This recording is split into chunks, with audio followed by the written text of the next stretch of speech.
Good day, everyone. My name is Kathleen Stevens, and it's my pleasure to welcome you to this webcast on Indo-Pacific relations in the time of COVID-19. It's co-hosted by the Korea Society and the former members of Congress, Congressional Study Group on Korea, and we thank them very much. This is going to be a roundtable conversation with three terrific panelists. We'll have about an hour. I will try to leave at least 10 minutes towards the end of the session for questions from the audience, so please start submitting those as we get going. This event is on the record and is taped. And with that out of the way, I'm going to briefly introduce our panelists and then move right into the discussion. First of all, we have Representative Ami Bera with us today. He is the co-chair of the Congressional Study Group on Korea and represents California's 7th Congressional District in the US House of Representatives. And I believe he's with us from California from his district today. He is a member of the House Foreign Affairs Committee and chairman of the all-important Asia Subcommittee. He also serves on the House Committee on Science, Space, and Technology.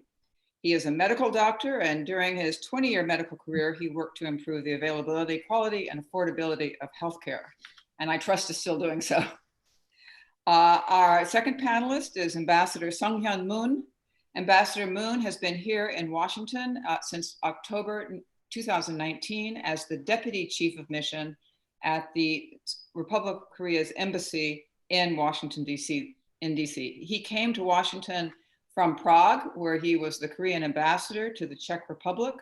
And before that, he served in a number of diplomatic assignments, both in Seoul at the presidential office as an advisor for foreign affairs and as Director General for North American Affairs.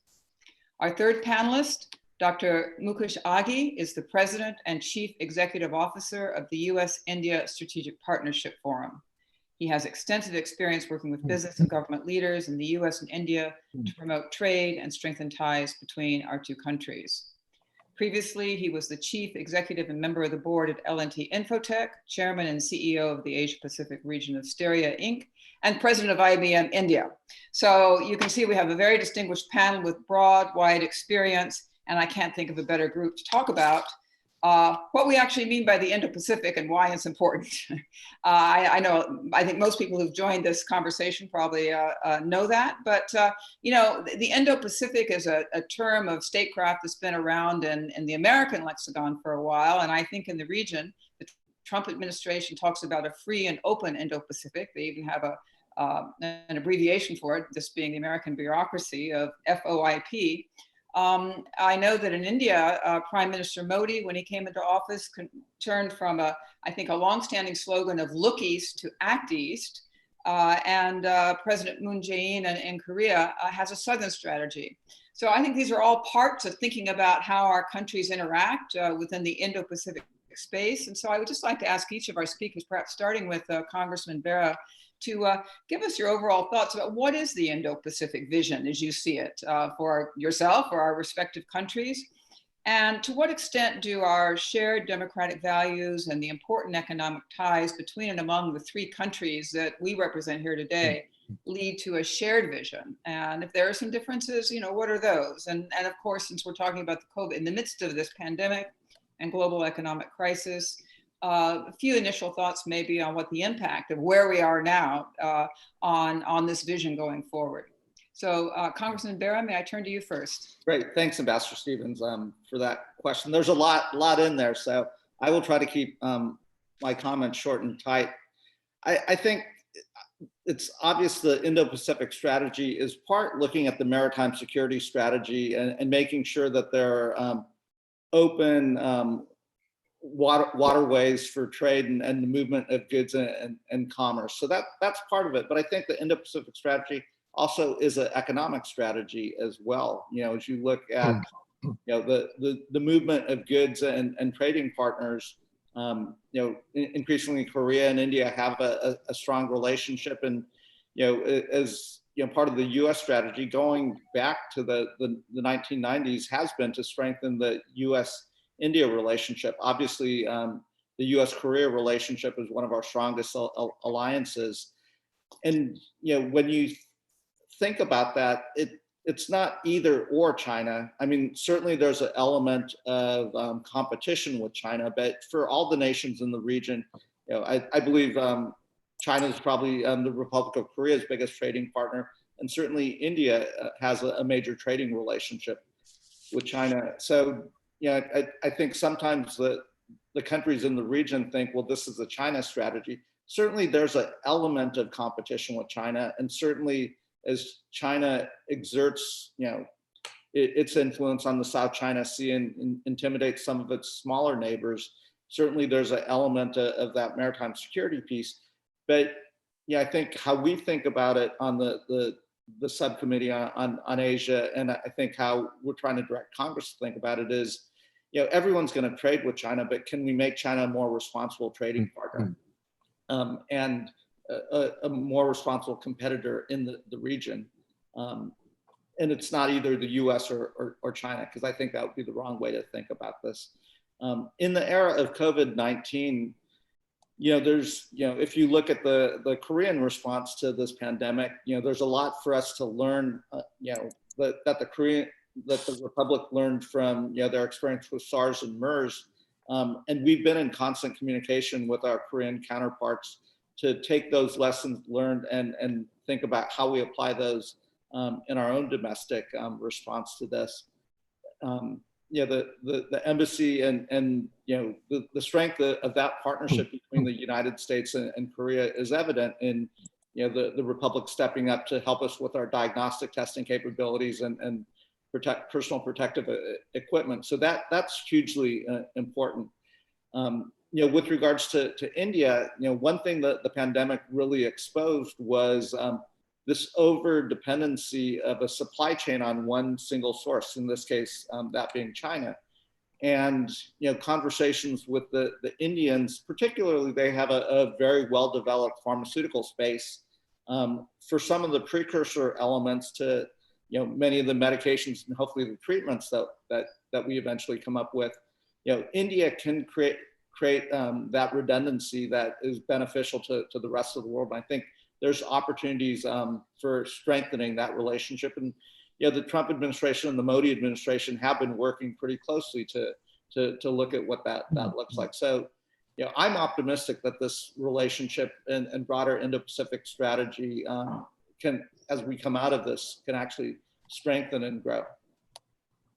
Well, thank you, Congressman, for that emphasis on some important bilateral cooperation that's going on, as well as the larger vision. Ambassador Moon? Thank you, Ambassador Stevens. Before I going into responding to many questions that was raised by the Ambassador Stevens, let me first emphasize that why this reason Indo-Pacific is important for Korea. As you know, that Korea's security and economic growth cannot be sustained without a stable and reliable Indo-Pacific partnership. If you look at our trade with the region, including United States, China, Japan, India, and then ASEAN member countries accounts for more than 60% of our total trade. And 90% of our oil and gas, including US shale, are imported from this region. Indo-Pacific also plays a very important role in dealing with North Korea, which is always a key factor in our strategic consideration. That is why Korea values cross-border cooperation with countries in the region. This is why we believe that a free, open, and inclusive Indo-Pacific will benefit everyone. As Congress Ami Bera mentioned that this Indo-Pacific cooperation should not be whether we include China or not.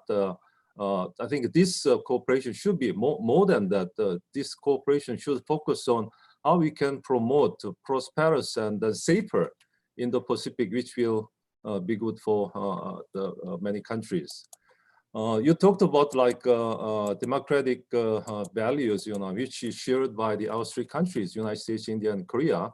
I think this is an important pillar for building up safe and prosperous Indo-Pacific.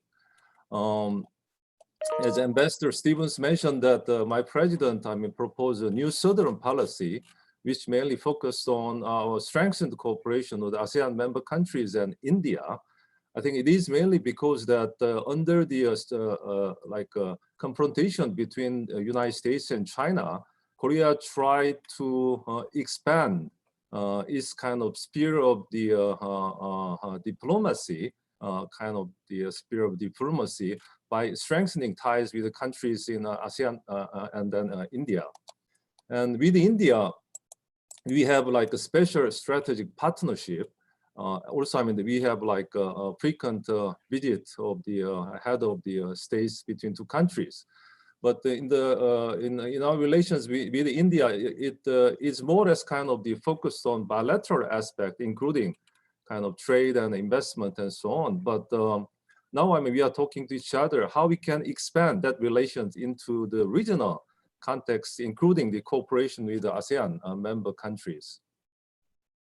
When I was in the foreign ministry 7-something years ago, I thought about, I mean, how we can strengthen ties among these three countries like United States and Korea and India, even though, I mean, that concept did not materialize, but I can see some encouraging sign. This concept still moving around in the academia in Korea.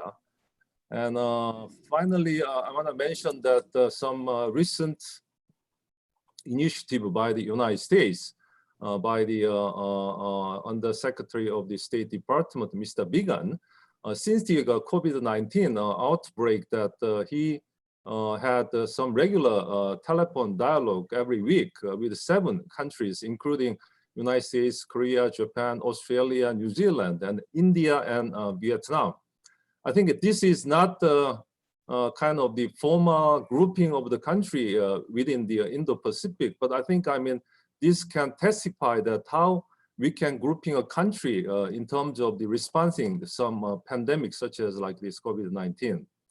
In summary, Korea has very much committed to free, open, and inclusive Indo-Pacific, and then we would like to play more role in securing safer and more prosperous future in this region. Thank you very much. Thank you, Ambassador Moon. Actually, you know, you mentioned the Deputy Secretary of State, Mr. Biegun, having this regular phone conversation. I've seen that mentioned in the press. Is there a name for this group, and do you know how it was formed? How these seven countries, if you like, were kind of picked? I think, I mean, that there is no kind of the official name, but you know, if you think about like Korea, Australia, Japan, and New Zealand, I mean, traditional kind of allied countries of the United States. Also, in the case of India, very, I mean, important player in Indo-Pacific. And in the case of Vietnam, I actually asked the same question to my counterpart in State Department. Why Vietnam, not the Thailand and Philippines and other countries? But he said that Vietnam is now chair countries of the ASEAN. So that seemed to be, I mean, Vietnam was chosen. But we had like this vice ministerial level telephone conference for almost like more than almost two months. Now, I mean, that it finalized, but this is kind of the pretty interesting exercise, you know, I mean, in terms of the responding to this kind of unprecedented pandemic in the region. Yes, thank you for highlighting sometimes these almost ad hoc arrangements that come out of crises that are things that are built upon going forward. Thank you. Dr. Aghi. Well, I think when you look at the Indo-Pacific region, the 3 broad pillars which India is looking at, one is economic, the other one is governance, and third is security. India looks at the region from a rule-based society, an order which can play on an international legal framework itself. And you have to understand India's role in Indo-Pacific is very critical. Let me just talk about where India is today. It is going to become the world's most populous country in the next few years. It is a stable democracy. It is the 5th largest economy, moving to 4th in the next few years itself. It has the 3rd largest military and the 5th largest defense budget, and it is committed to the rule of the law itself. So it is important to understand from India's perspective that a stable Asia-Pacific is critical for its economic growth and well-being of its citizens itself. So that means India looks at Korea as a partner economically, from an innovation perspective. It looks at Japan as a partner from a market access perspective, from a capital access perspective.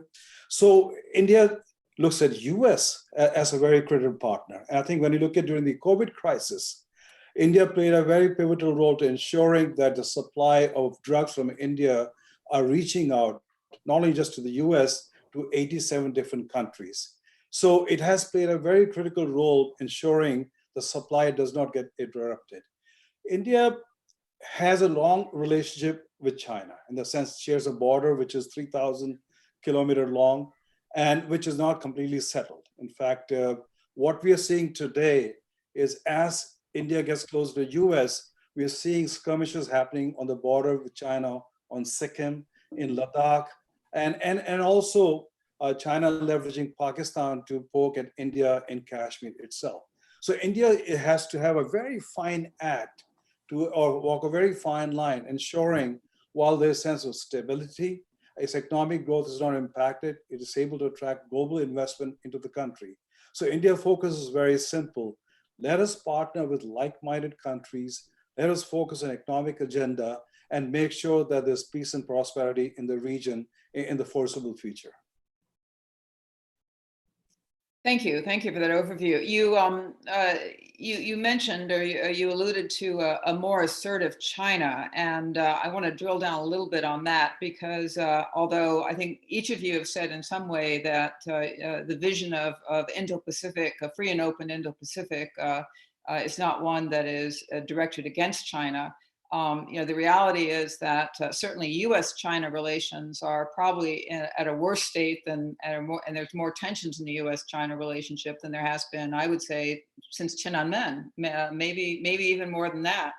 And you would just have to open up the newspaper to see op-ed pieces on the prospect of a new Cold War. And in fact, we have a White House that more or less talks in those terms. So with that, Congressman Bera, if I could turn back to you again first and then ask the others to also comment. How does this complicate things? I mean, not only in terms that obviously complicates things a lot, and we may want to get into the trade area as well, but both in terms of cooperation to get through the current health crisis that we're in, to deal with the economic crisis that we're in and that looms ever larger ahead of us, and to continue to emphasize these values without further antagonizing China, or maybe we're getting to a point where it is going to be more of an antagonistic kind of relationship. Certainly, those voices have much more strength in the United States than I can recall, as I said, since Tiananmen. Well, so President Trump has had a non-traditional approach to diplomacy and diplomatic relations with China. I'm using my diplomacy there. That's very diplomatic, yeah. Choice of words, which hasn't been traditional U.S. foreign policy and U.S. approaches. So some of it is, can we separate the political rhetoric and from the policy and approach? And certainly many of us feel China hasn't been fully transparent with regards to COVID-19, that there was a slowness in allowing our scientists and others into Wuhan, to the hot zone, to get a better understanding. But the challenges that the United States faced with dealing with this virus and pandemic were not the cause of China. That was our own initial mismanagement by the administration. I think a guiding principle for us as we move forward, both in the pandemic, but then also in the post-COVID world, is it can't be either or China, either China or not China, because China's not going anywhere. Can we create constructs and global institutions that we will always be a competitor with China, but doesn't start another Cold War, or force some of our friends in the region to have to choose between the United States or China? That may not work out the way we'd like it to work out. In addition, as democratic nations, and that value free markets, that value human rights and freedoms and those opportunities that come with democracy, can we create relationships that nudge China into playing a little bit fairer and by the rules that I think a lot of us play by. Part of the reason why I supported the Trans-Pacific Partnership was I did believe it was more than just a trade deal, that it was a strategic deal that would create a context for the movement of goods and services in the 21st century. If we had gotten that passed, I truly believe that the Republic of Korea would have been moving in that direction to join that partnership. And obviously there's ongoing trade conversations with India as well. But you could create a context and a framework for the 21st century. The silver lining of this pandemic might be that we do need those global organizations and relationships. And it is sad to see the United States not sitting at the table as we talk about vaccine development and distribution. We as Congress certainly are sending the signal that that is not how we're looking at it as Congress. And certainly if there's a new administration coming in, I think you will see quickly the return of US global leadership and participation.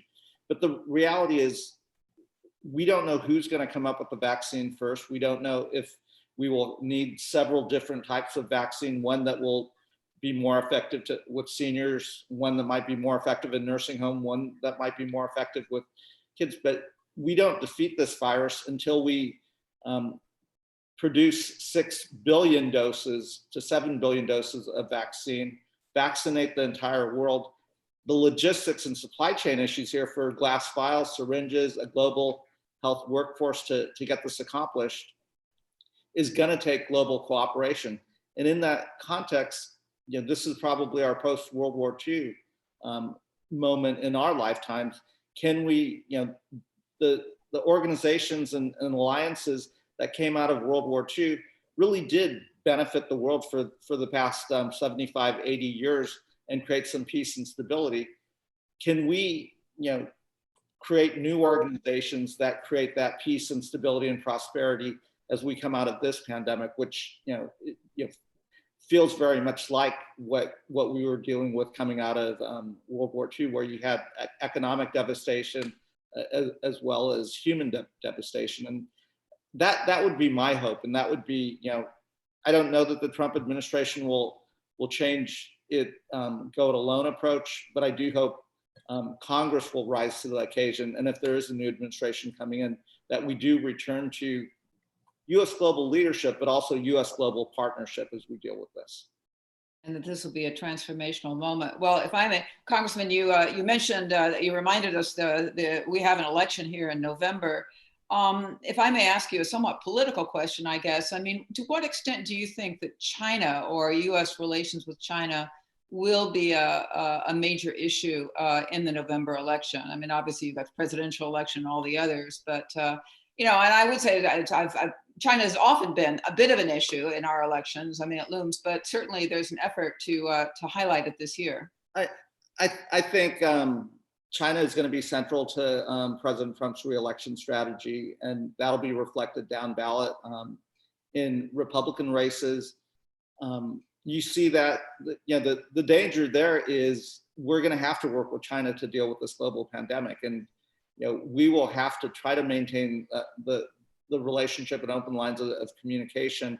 But I think that is, the danger is, the president is going to try to deflect and have people focus on China as opposed to how he handled this pandemic. So, that's a clear strategy. Mm-hmm. Okay, thank you. Dr. Aghi, maybe can I turn to you and for your thoughts on this? You began to talk about this, but I'm wondering in particular from your position of looking at the business community, if you could talk a little bit more about some of the trade aspects, this notion of decoupling. One of these words that none of us use very much until about the last year or so. Congressman Bera talked about some of the supply chain diversification. Which is a different thing. But where are the risks and opportunities here, and how does that fit into our respective very complicated relations with China and some of China's own own bad behavior? Well, one thing is very clear: China is a large market. It's going to grow into a much larger market, and U.S. companies cannot ignore the Chinese market. That's one. Two is what we are seeing is a China plus one factor, in the sense is what is a China strategy and what is beyond China strategy, especially from supply chain management. And that's where we are seeing companies looking at Vietnam, Cambodia, India, to be able to manage supply chain and they experienced that during COVID crisis. So what we are seeing is while US companies will stay in China, making sure they get their market share, they will also build a China plus one strategy beyond China itself. And it's important to understand, after China, it's India's market, which is growing. And you have to understand, India has been much more open market for the US companies. If you look at Google, you look at Amazon, you look at Uber, or you look at Facebook, they all dominate Indian market and they completely shut out the Chinese market. So I think what we are seeing is two different economies and trying to leverage the relationship with the US companies. We're also seeing is that the trade relationship between India and US, it goes into what I call as, starts and stops itself. While the trade has gone up to $162+ billion, while President Trump visited India, we could not get a trade deal going for very simple reason. There were issues on both sides itself. President Trump would like to get a big trade deal. Are there potential to be a FTA between India and the United States, just like India has with Korea or Vietnam? I think it's going to be complex, but the potential answer is yes, if we put all our might and energy behind it to make it happen. So to answer your question, I think while US companies will keep on going after the Chinese market, they will have a China plus one strategy for Asia Pacific itself. But at times that plus one might be India. Do you see India as growing in attractiveness as a destination for inbound? I think India is not an automatic yes. I think India has to step up to make sure that it has economic reforms, which will benchmark itself with Vietnam, Cambodia, Thailand, even Bangladesh. It has to have sense of predictability in policy making. It has to have transparency in policy making. India is making all the effort to make sure who these companies, but I think it has to step up and make sure that it is able to compete with other countries like Vietnam. And what's interesting is, so the biggest companies investing in India are Korean companies. If you look at Samsung's biggest manufacturing plant on handsets is now in India itself. So what we are seeing is while US companies are looking at India as a manufacturing site, Koreans have moved very fast in manufacturing, and the Japanese have moved much more aggressively on the infrastructure side. Mm-hmm. And what about the CPTPP? That's kind of a long way off for India, or? Well, I think India's decision not to join RCEP was based primarily because of China. You have to understand over 60%, for example, electronic goods in India are from China. India has a trade deficit with China of over $60 billion itself. And the RCEP was not about trying not to join a partner with Korea or with Vietnam or with Japan. India already has FTA with them. The country was China, because I think India does not want to be dependent for security reason on China itself. And that's the reason India did not join RCEP. All right, thank you. I'm going to turn to Ambassador Moon, and I'd be interested in your thoughts on the trade, and especially say the very dynamic and not very well known, I think, in the United States, trade and investment ties between Korea and India. But even before we get to that, I'm kind of back to the China question, and I'm reminded that when I first went to Korea many years ago, almost half a century ago, every Korean told me that the Korean geopolitical outlook was encapsulated in the proverb of when the whales fight, the shrimp gets crushed, with the shrimp being Korea. And of course, Korea is no longer a shrimp, but the whales, of course, were the big powers, right? Is that right? Yeah, dolphin maybe. But I have noticed in Korean newspapers recently that there are a lot of cartoons that have two big whales, right? But those whales are no longer Japan and China, or even the Soviet Union, the US. They're of course the US and China. So I know there's a lot of nervousness in Korea about the state of things, and I'd welcome your insights. As Ambassador Stevens, I mean, while you are staying in Korea as ambassador, that you might realize, I mean, how Koreans look at this U.S.-China relationship. But particularly, I mean, this time after outbreak of COVID-19, we can see this some intensified confrontation between the United States and China. United States, the only treaty ally for Korea, those in security terms, that the most important country for Korea. But on the other hand, China is the biggest kind of trading partner. Our trade volume with China exceeds the combined trade volume between Korea with the United States and Japan. So that, like, I mean, U.S.-China relations will be one of the important factors to define the post-COVID-19 era, but at the same time, it will pose quite big challenge for Korea. Actually, Korean people see China as a major trading partner and neighbor who is key to address North Korean issue. So that is why, I mean, it might be a little bit different for Korea to look at the China compared to other countries when they look at the Chinese, bad behavior. So that, but at the same time, we experienced, some bitter cases when we agreed with the United States to bring the THAAD system into Korea.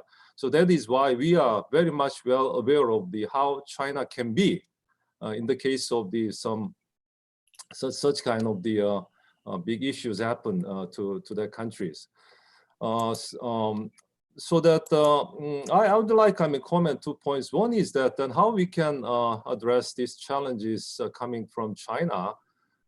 Definitely, we need to strengthen our cooperation among the like-minded countries like United States, India, Japan, Australia, and so on. So that if you look at in this region, that we can see many minilaterals like US, Korea, Japan, like US, Australia, Japan, India, and also ASEAN, ASEAN plus 3, and so on. So that my view is that we need to continue to involve China in this kind of regional forum. In this region, we have like APEC summit, we have EAS summit, ARF forums, and others. We are all Korea, China, Japan, United States are participating, India also participating. So that how we can utilize this kind of regional forum to address the China issue will be kind of key for Korea. And then in terms of that global supply chains, as you know that last Friday, United States announced the revision of the foreign direct product rules, which particularly target the Huawei. But actually, that in Korea, we are very much, worried about how it can have spillover effect on the Korean companies, including Samsung. So that a couple of days ago, Korean media has argued that we have to be vigilant defending our interest in the midst of economic confrontation between the United States and China. But in reality, unfortunately, our options are very much limited. But again, that I want to argue that by strengthening this cooperation among the like-minded countries, that we can find a much better choice to address this kind of challenges. Mm-hmm. Mm-hmm.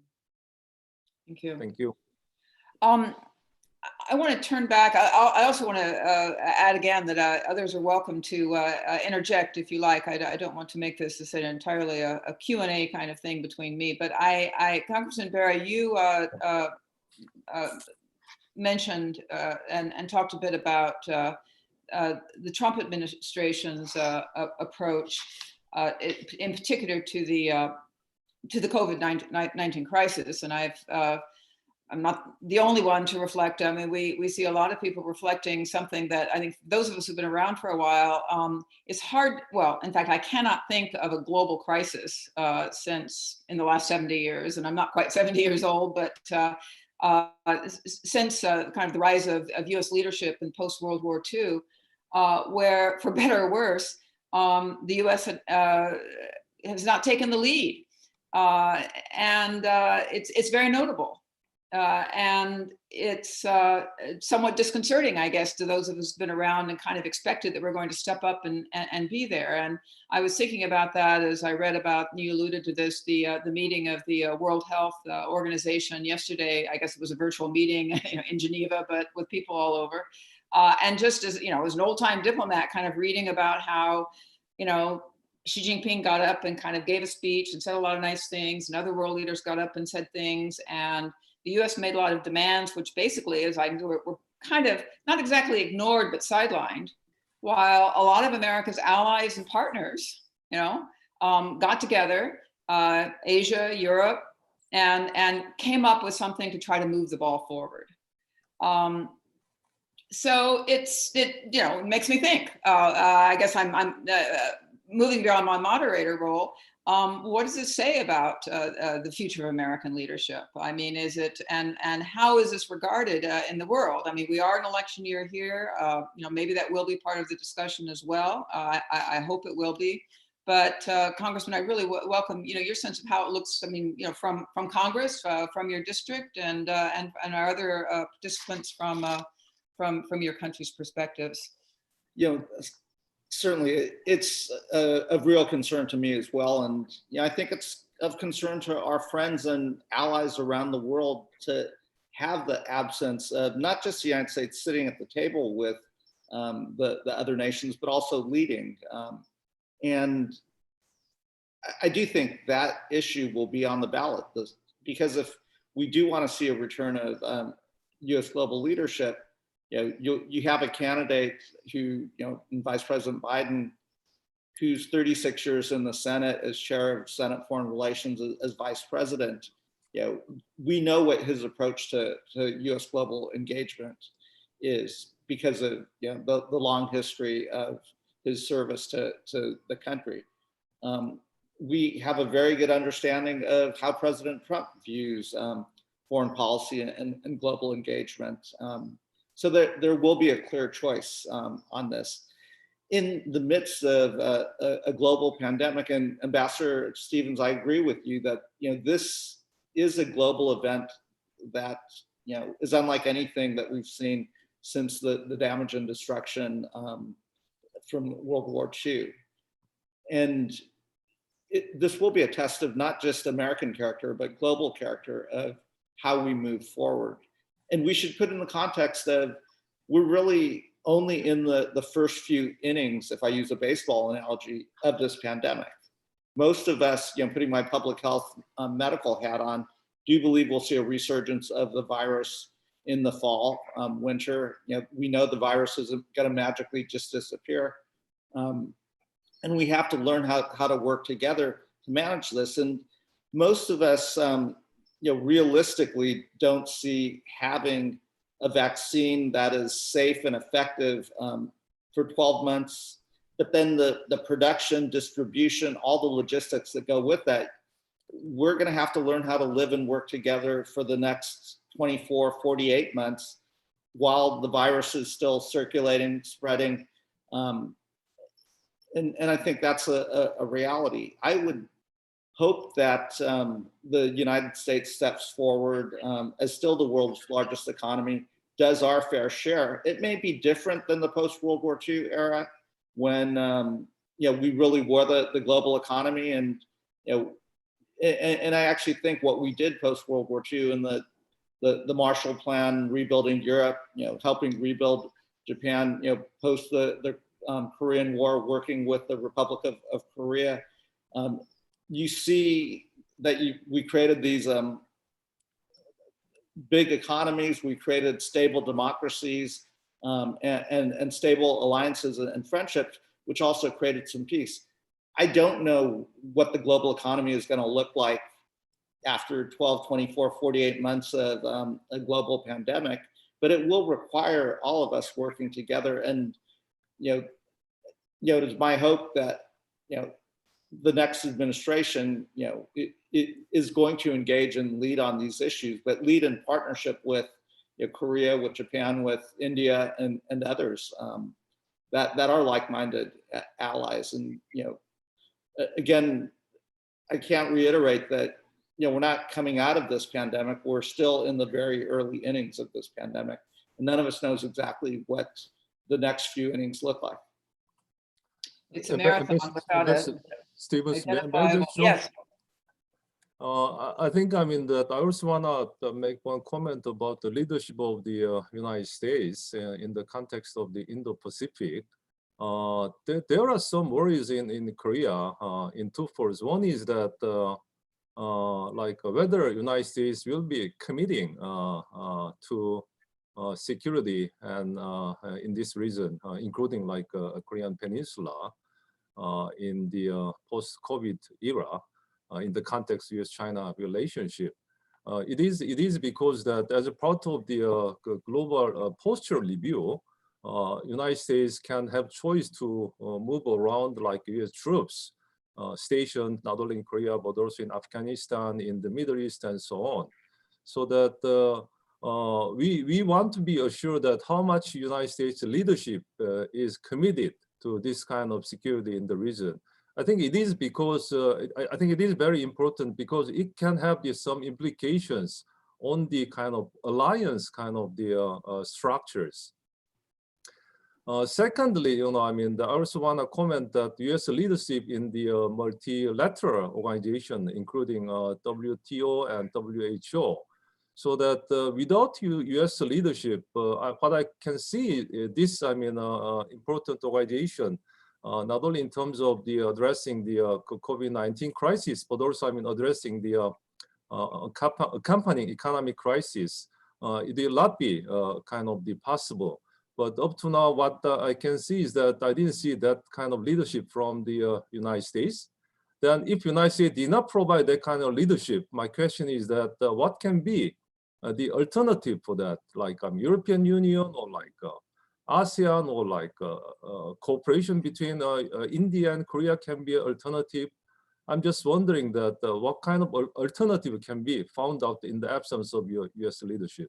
I mean, Ambassador Stevens, maybe I'll answer that. One, it's not in the US interest not to be at the table because we know that China will then fill that void, and how China leads is not necessarily and often is not in the United States' own interests or the interests of our friends and allies. We can do only so much from the congressional perspective, and there obviously is strong bipartisan support for a continued US presence in Korea. We recognize that's not just for Korea's security purposes, that's for our security purposes as well. We can send signals to the WHO and CEPI and other global health institutions and say the United States Congress wants to be here and we believe in these organizations and relationships, but we can't substitute for the President of the United States, unfortunately. And I think that's why this is actually going to be such a big issue in this coming election. And we'll see where the American public is in this, whether, because this is a global pandemic and it will require a global response. And does the American public step up and say, we do want to see the United States return to global leadership, or is it this America First policy that President Trump puts out there? Can I just add to that, Ambassador? I think it's important in the Indo-Pacific region context that US leadership takes a much more assertive role. If you have vacuum, it's dangerous. It creates more instability. And there's a sense of transparency, at least with the US. You may not agree with a lot of stuff, but there's a sense of transparency. And at the moment, countries in Asia are nervous and they've started hedging. And that's dangerous because once you start hedging, then you don't pivot to the commitment you make on Indo-Pacific region itself. And what we're also seeing is that while US is what is happening in South China Sea, what happened in WHO, what we're seeing is China is getting much more assertive. And you have what you call the Chinese movie hero called Wolf Warrior. It's like Rambo of China taking on United States as an evil power. And what we are seeing is the diplomatic community, which is of Chinese from France to other geographies, have become much more aggressive, vocal, and in one way threatening nations which questions China's COVID origin or other aspect. You look at what happened with Australia, where China put an 80% tax on barley import from Australia, or threatened, we will stop drinking your wine and eating your cheese itself. Or when you look at what's happening on Belt and Road Initiative also. So I think it's important that US maintain that leadership, and that's provides sense of stability. Nations don't have to agree on everything what US does in the region, but I think that leadership is critical so you don't create that vacuum. Thank you all for those very powerful comments. I'm going to turn to Jonathan. I know he's collected some questions from our listeners. Yes, thank you very much, Ambassador Stevens. And thank you to all of our panelists. We are now receiving questions at policy@koreasociety.org. So please keep those coming in. I'll turn to our first one, which is from Tom Byrne. He's the president of the Korea Society. He says that China has made massive infrastructure investments in Sri Lanka, and it is the single largest creditor to Sri Lanka, including the Hambantota port, which is close to strategic maritime lanes. How does India view such investments? Are they economic or strategic? And do such investments affect regional geopolitical stability? We could also zoom out and ask, how should the US and South Korea view and respond to China's Belt and Road Initiative? So this is really for anybody.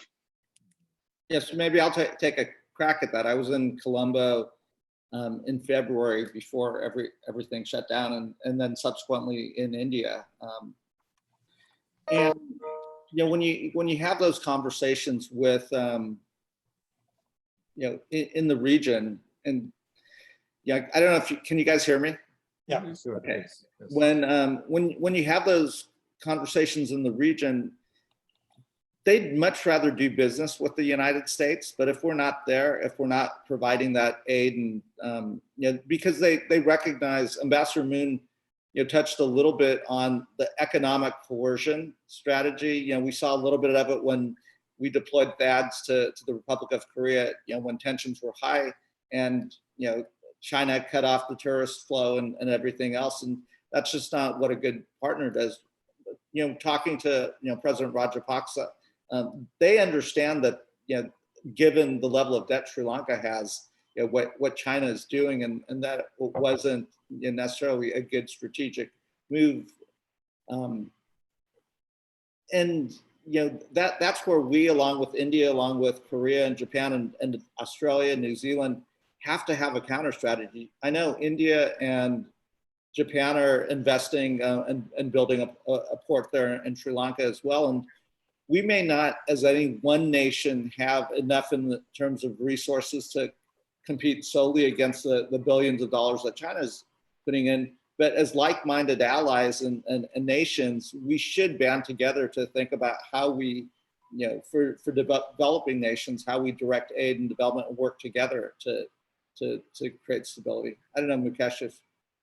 Yeah, if I may just add to that, you have to understand the investment in Sri Lanka, investment in the Pakistani port, investment in Bangladesh is a string of, basically a pearl of string strategy trying to encircle India. That's how India sees it. And it's a security threat beside being an economic threat also. But more importantly, you have to understand, China has invested so far $520 billion in Brick and Road Initiative across. And if you look at most of these projects are in alignment with political leadership, and they tend to get more corrupt. If you look at what has happened in Pakistan on the power project, yesterday's story broke out $2.3 billion worth of bribery, and the Pakistan government is in turmoil there because of that. You look at what's happened in Sri Lanka, you look at what happened in Djibouti, and these are high interest infrastructure loan where Chinese export their steel, their cement, their labor, and they basically create ghettos in those societies to build those large elephant projects, and then keep on hoping to collect tax and interest on that. I think overall that strategy seems to be not working at this stage. And from an India perspective, what we see, it is a security threat beside being economic challenges also. May I? Please. Yes, please. Last November, the United States and South Korea adopted some joint projects in which we agreed to harmoniously cooperate between the United States, Indo-Pacific strategy, and South Korea new Southern policy, so that I had chance to serve in Iraq during the period of 2005 and 2006. At that time, we are very much involved in reconstruction efforts in that country.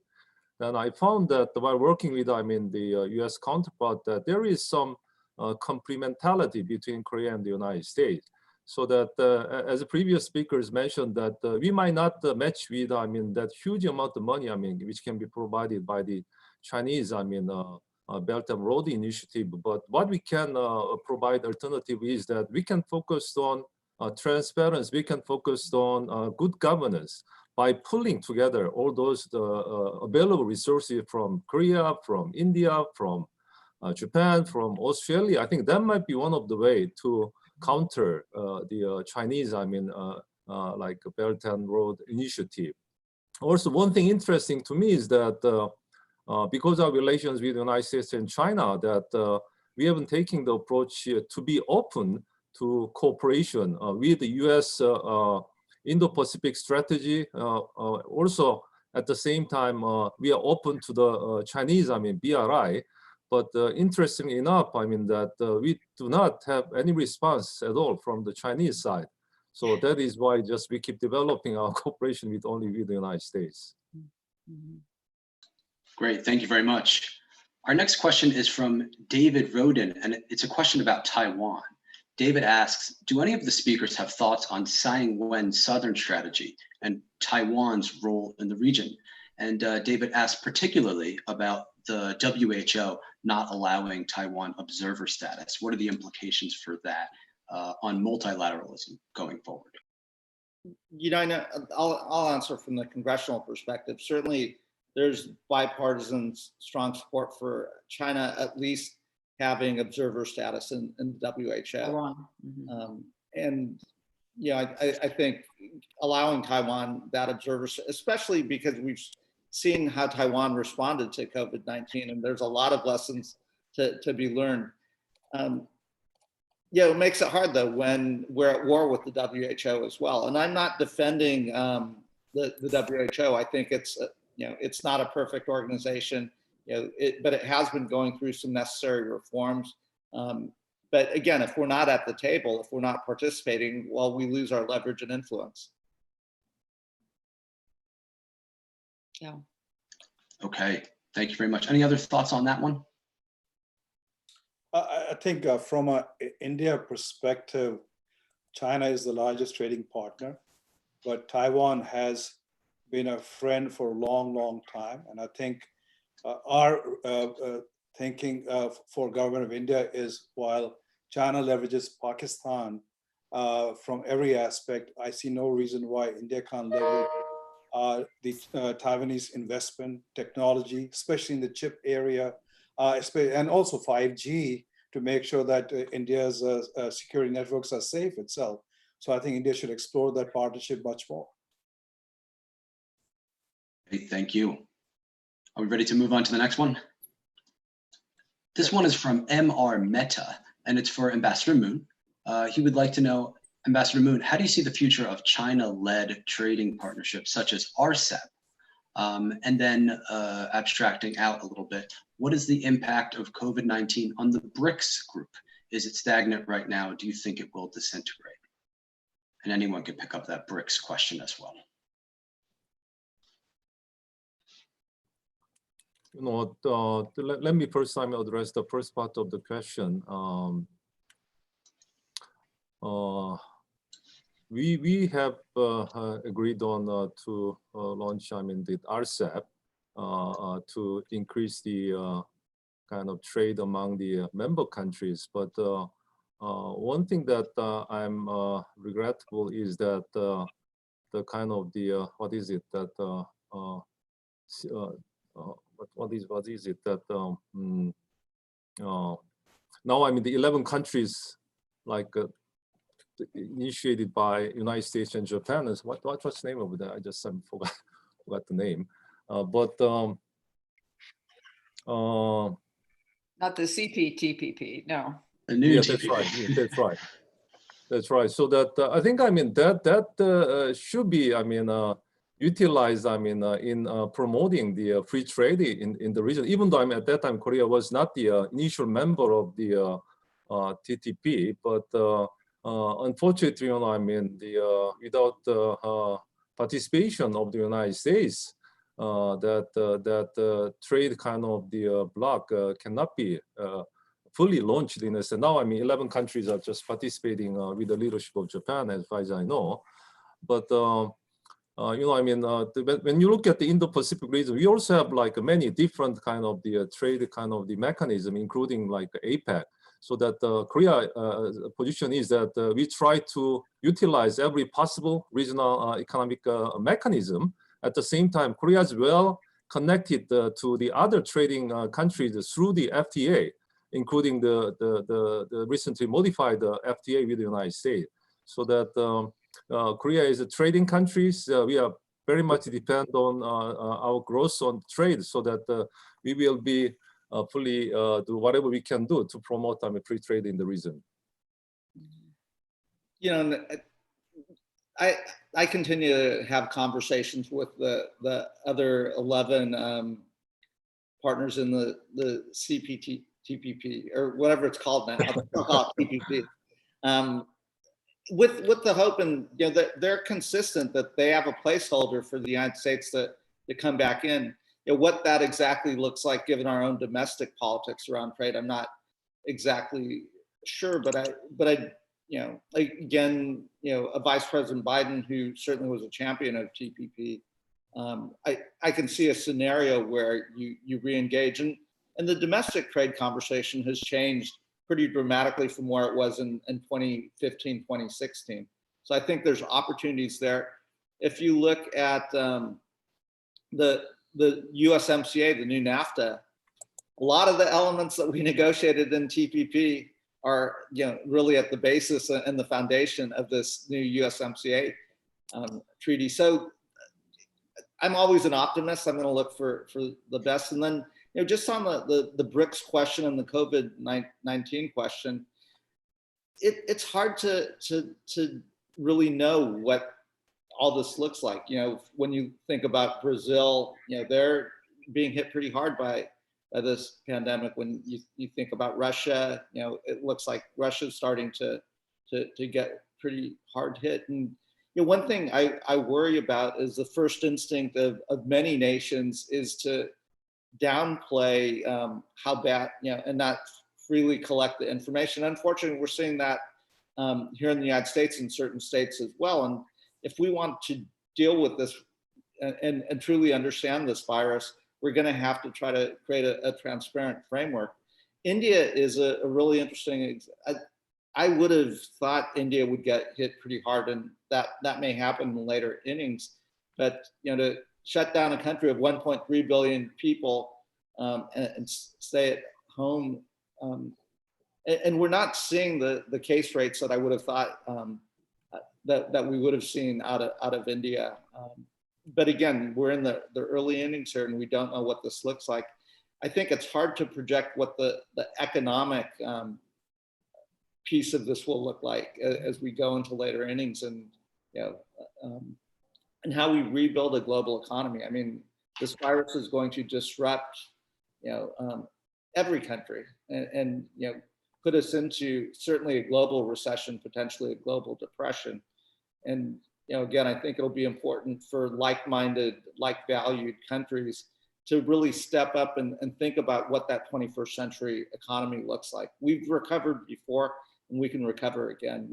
If you look at the miracle of Korea, where it was in 1970, and if you walk around downtown Seoul today, that is truly a remarkable development that you probably wouldn't have thought was going to happen in 1970, but it happened, and it was intentional. Well, I'm going to propose that we have another session and another inning to talk about the economic issues that you've alluded to, Congressman Bera, because I think this is a very good grouping to do it. I know we're almost out of time, so I think my role as moderator is to I guess cut off the questions, but see if I think Congressman Bera, you gave us a really good kind of larger framework and appropriately realistic but optimistic. But I want to turn to Dr. Aghi or Ambassador Moon or the Congressman for any final words before we conclude. I think the Indo-Pacific, the promise of Indo-Pacific is real. And it is important that like-minded countries start working together, starting with the economic agenda itself.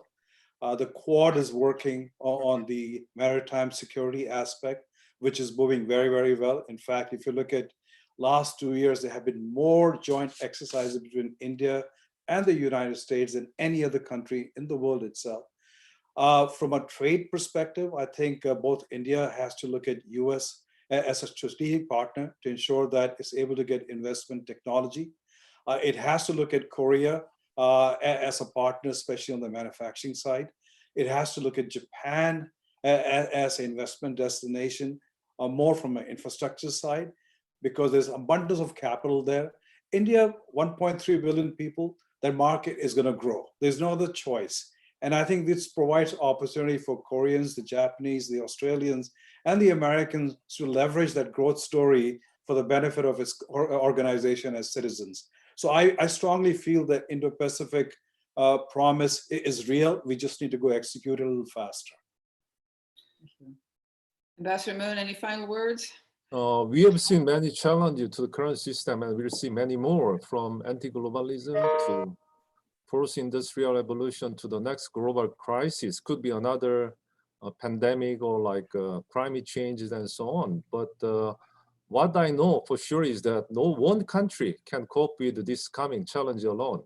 So these challenges, including COVID-19 pandemic, can only be effectively addressed when we use our collective wisdom and take collective action. It takes international cooperation among like-minded countries to effectively address this and the future pandemic. I think this will secure the much safer and much more prosperous Indo-Pacific. Thank you. Yeah, Ambassador Stevens, if I were just to close, as a student of history, let's look at our history in the last 100 years. Obviously, we had the Spanish flu and a pandemic, World War I, that then led to a global depression, that then led to World War II, which we then came out of and created this era of relative peace and prosperity of the last 75 years. Let's hope we don't go down that path, that we don't have to have a World War II coming out of this pandemic, but we rather learn those lessons of history, decide we want to work together and build those 21st century institutions. Let's just not rebuild what we had previously. That did certainly served us well in the 20th century. Let's actually think about what we need, what kind of partnerships, what kind of movement of goods, services, global commerce we need for the 21st century. And I'll just close with this. One thing that I think we failed as the United States in the 20th century, we had a strong transatlantic partnership and built that. We had a developing Indo-Pacific partnership, but we never fully brought those two partnerships together. And I think there's a real opportunity as we think about what this looks like, is how do we create that global relationship as opposed to having those partnerships and alliances kind of somewhat siloed. And I also institutions like the United Nations and so forth that were set up in a post-World War II era.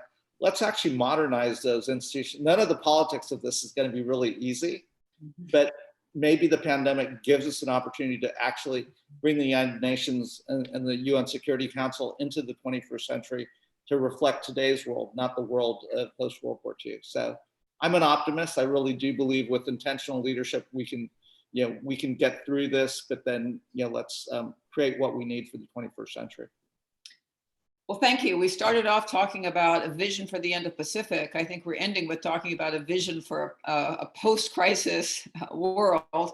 I have found this very thought-provoking, very thoughtful, surprisingly encouraging, but encouraging mostly because I really do see the strength of the partnerships and alliances and shared values that we do have. So thank you, gentlemen, all for your commitment and your thoughts, and I hope we can do it again. Thank you. Thank you. Thank you very much. Thank you. Be well, everyone. Thank you.